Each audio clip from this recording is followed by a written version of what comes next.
मंगलवार व्रत कथा नंदा सुनंदा। भगवान श्री कृष्ण ने यह कथा युधिष्ठिर को सुनाई थी। श्री कृष्ण भगवान बोले, हे राजन, मैं एक प्राचीन इतिहास सुनाता हूँ, आप उसे ध्यानपूर्वक सुनो। कुंडलपुर नामक एक नगर था, उसमें नंदा नाम का एक ब्राह्मण रहता था। भगवान की कृपा से उसके पास सब कुछ था, फिर भी वह बहुत दुखी था। इसका कारण यह था कि ब्राह्मण की स्त्री सुनंदा के कोई संतान न थी। सुनंदा पतिव्रता थी, भक्ति पूर्वक श्री हनुमान जी की आराधना करती थी। मंगलवार के दिन व्रत करके अंत में भोजन बनाकर हनुमान जी का भोग लगाने के बाद स्वयं भोजन करती थी। एक बार मंगलवार के दिन ब्राह्मणी गृह कार्य की अंकिता के कारण हनुमान जी को भोग न लगा सकी, तो इस पर उसे बहुत दुख हुआ। उसने कुछ भी नहीं खाया और अपने मन में प्रण किया कि अब तो अगले मंगलवार को ही हनुमान जी का भोग लगाकर अन्न जल ग्रहण करूंगी। ब्राह्मणी सुनंदा प्रतिदिन भोजन बनाती, श्रद्धापूर्वक पति को खिलाती, परंतु स्वयं भोजन नहीं करती और मन ही मन श्री हनुमान जी की आराधना करती थी। इसी प्रकार 6 दिन गुजर गए और ब्राह्मणी सुनंदा अपने निश्चय के अनुसार भूखी प्यासी निहारी रही। अगले मंगलवार को ब्राह्मणी सुनंदा प्रातःकाल ही बेहोश होकर गिर पड़ी। सुनंदा की इस असीम भक्ति के प्रभाव से श्री हनुमान जी बहुत प्रसन्न हुए और प्रकट होकर बोले, सुनंदा, मैं तेरी भक्ति से बहुत प्रसन्न हूँ, तू उठ और वर मांग।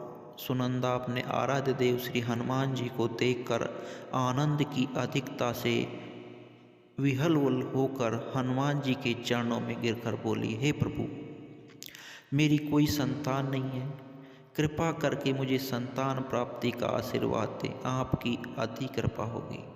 श्री हनुमान जी बोले, तेरी इच्छा पूर्ण होगी, तेरे एक कन्या पैदा होगी, उसके अष्टांग प्रतिदिन सोना दिया करेंगे। इस प्रकार कहकर श्री हनुमान जी अंतर्ध्यान हो गए। सुनंदा बहुत हर्षित हुई और सब समाचार अपने पति से कहा। ब्राह्मण देव कन्या का वरदान सुनकर कुछ दुखी हुए, परंतु सोना मिलने की बात सुनी तो बहुत प्रसन्न हुए। विचार किया कि ऐसी कन्या के साथ मेरी निर्धनता भी समाप्त हो जाएगी। श्री हनुमान जी की कृपा से वह गर्भवती हुई। उसके 10वें महीने में उसे बहुत ही सुंदर पुत्री प्राप्त हुई। यह बच्ची अपने पिता के घर में ठीक उसी तरह से बढ़ने लगी जिस प्रकार शुक्ल पक्ष का चंद्रमा बढ़ रहा था। 10वें दिन ब्राह्मण ने उस बालिका का नामकरण संस्कार करवाया और उसके कुल पुरोहित से उस बालिका का नाम रत्नावली रखा, क्योंकि वह कन्या सोना प्रदान किया करती थी। इस कन्या ने पूर्व जन्म में बड़े ही विधान से मंगल देव का व्रत किया था। रत्नावली का अष्टांग बहुत सा सोना देता था। उस सोने से नंदा ब्राह्मण बहुत ही धनवान हो गया। अब ब्राह्मण भी बहुत अभिमान करने लगी थी। समय बीतता रहा। अब रत्नावली 10 वर्ष की हो चुकी थी। एक दिन जब नंदा ब्राह्मण प्रसन्नचित्त था, तब सुनंदा ने अपने पति से कहा, मेरी पुत्री रत्नावली विवाह के योग हो गई है, अब आप कोई सुंदर तथा योग वर देखकर इसका विवाह कर दें। यह सुनकर ब्राह्मण बोला, अभी तो रत्नावली बहुत छोटी है। तब ब्राह्मणी बोली, शास्त्रों की आज्ञा है कि कन्या 8वें वर्ष में गौरी, 9वें वर्ष में रहाणी और 10वें वर्ष में कन्या, इसके पश्चात रजस्वला हो जाती है। गौरी के दान से पाताल लोक की प्राप्ति होती है, रहाणी के दान से बैकुंठ लोक की प्राप्ति होती है और कन्या के दान से इंद्रलोक में सुखों की प्राप्ति होती है। अगर ये पतिदेव रजस्वला का दान किया जाता है तो घोर नरक की प्राप्ति होती है। इस पर ब्राह्मण बोला, अभी तो रत्नावली मात्र 10 वर्ष की ही थी, 10 वर्ष की ही है और मेरे तो 16 साल की कन्याओं के विवाह कराए हैं, अभी जल्दी क्या है। तभी ब्राह्मणी सुनिंदा बोली, आपको तो लोभ अधिक हो गया लगता है शास्त्रों में कहा गया है कि माता पिता और बड़ा भाई रजसुलह कन्या को देखते हैं तो वह अवश्य ही नरकगामी होते हैं। तब ब्राह्मण बोला, अच्छी बात है, कल मैं अवश्य ही योग वर की तलाश में अपना दूत भेजूंगा। दूसरे दिन ब्राह्मण ने अपने दूत को बुलाया और आज्ञा दी कि जैसी सुंदर मेरी कन्या है वैसी ही सुंदर वर उसकी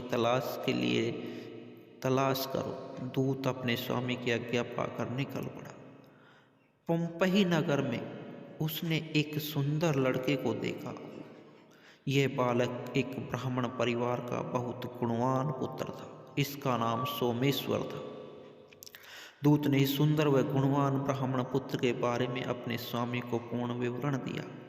ब्राह्मण नंदा को भी सोमेश्वर अच्छा लगा और फिर शुभ मुहूर्त में विधि पूर्वक कन्यादान करके ब्राह्मणी संतुष्ट हुए। परंतु ब्राह्मण के मन में तो लोभ समाया हुआ था। उसने कन्यादान तो कर दिया था पर बहुत खिन्न भी था। उसने विचार किया कि रत्नावली तो अब चली जाएगी और मुझे इससे जो सोना मिलता था वह अब नहीं मिलेगा। मेरे पास जो धन था कुछ तो इसके विवाह में खर्च हो गया, शेष बचा है वह भी कुछ दिनों पश्चात समाप्त हो जाएगा। मैं तो इसका विवाह करके बहुत बड़ी भूल कर दी है। अब कोई ऐसा उपाय हो कि रत्नावली मेरे घर में ही बनी रहे, अपनी ससुराल ना जाए।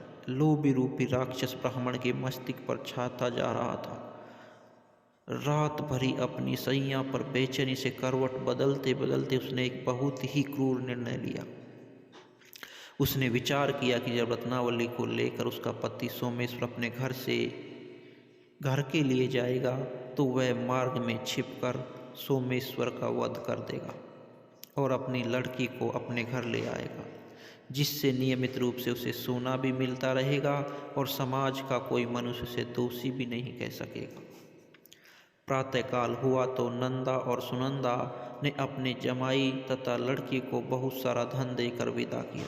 सोमेश्वर अपनी पत्नी रत्नावली को लेकर ससुराल से अपने घर की तरफ बढ़ रहा था। ब्राह्मण नंदा महालोभ के वशीभूत हो अपनी मति खो चुका था। पाप पुण्य को उसे विचार नहीं कर रहा था। अपने भयानक व क्रूर निर्णय को कार्य रूप देने के लिए उसने अपने दूतों को मार्ग में अपने जमाई का वध करने के लिए भेज दिया था, ताकि रत्नावली से प्राप्त होने वाला सोना उसे हमेशा मिलता रहे और वो कभी निर्धन ना हो। ब्राह्मण के दूतों ने अपने स्वामी की आज्ञा का पालन करते हुए उसके जमाई सोमेश्वर का मार्ग में ही वध कर दिया। समाचार प्राप्त कर ब्राह्मण नंदा मार्ग में पहुंचा और रुदन करती अपनी पुत्री रत्नावली से बोला कि हे पुत्री, मार्ग में लुटेरे ने तेरे पति का वध कर दिया। भगवान की इच्छा के आगे किसी का कोई वश नहीं चलता। अब तू घर चल, वहाँ पर ही रहकर शेष जीवन व्यतीत करना। जो भाग्य में लिखा है वही होगा। अपने पति की अकाल मृत्यु से रत्नावली बहुत दुखी हुई। कर्ण रुदन करते हुए अपने पिता से बोली, हे पिताजी, इस संसार में जिस स्त्री का पति नहीं है उसका जीना व्यर्थ है। मैं अपने पति के साथ ही अपने शरीर को जला दूंगी और सती होकर अपने इस जन्म को, माता पिता के नाम को तथा सास ससुर के यश को सार्थक करूंगी। ब्राह्मण नंदा अपनी पुत्री रत्नावली के वचनों को सुनकर बहुत ही दुखी हुआ। विचार करने लगा, मैंने व्यर्थ ही जमाई का वध का पाप अपने सिर लिया। रत्नावली तो उसके पीछे अपने प्राण तक देने को तैयार है। मेरा तो दोनों तरफ से ही मरण हो गया। धन तो अब मिलेगा नहीं, जमाई वध के पाप के फलस्वरूप यम यातना भी भुगतनी पड़ेगी। यह सोचकर वह बहुत दुखी हुआ।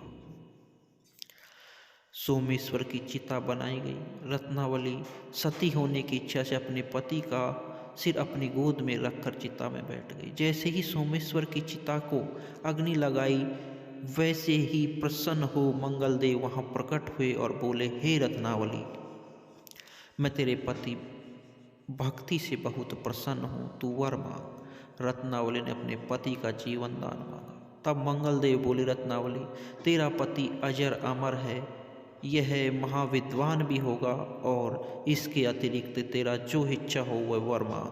तब रत्नावली बोले, हे ग्रहों के स्वामी, यदि आप मुझ पर प्रसन्न हैं तो मुझे ये वरदान दीजिए कि जो भी मनुष्य मंगलवार के दिन प्रातःकाल लाल पुष्प लाल चंदन से पूजा करके आपका स्मरण करे, उसको रोग व्याधि न हो, स्वजनों का वियोग न हो, सर्प अग्नि और शत्रुओं का भय न रहे।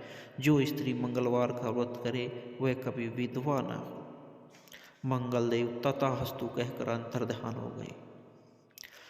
सोमेश्वर मंगलदेव की कृपा से जीवित हो उठा। रत्नावली अपने पति को पुनः प्राप्त कर बहुत प्रसन्न हुई और मंगलदेव का व्रत प्रत्येक मंगलवार को करके व्रतराज और मंगलदेव की कृपा से इस लोक में सुख ऐश्वर्य को भोगते हुए अंत में पति के साथ स्वर्गलोक को गई। ओम।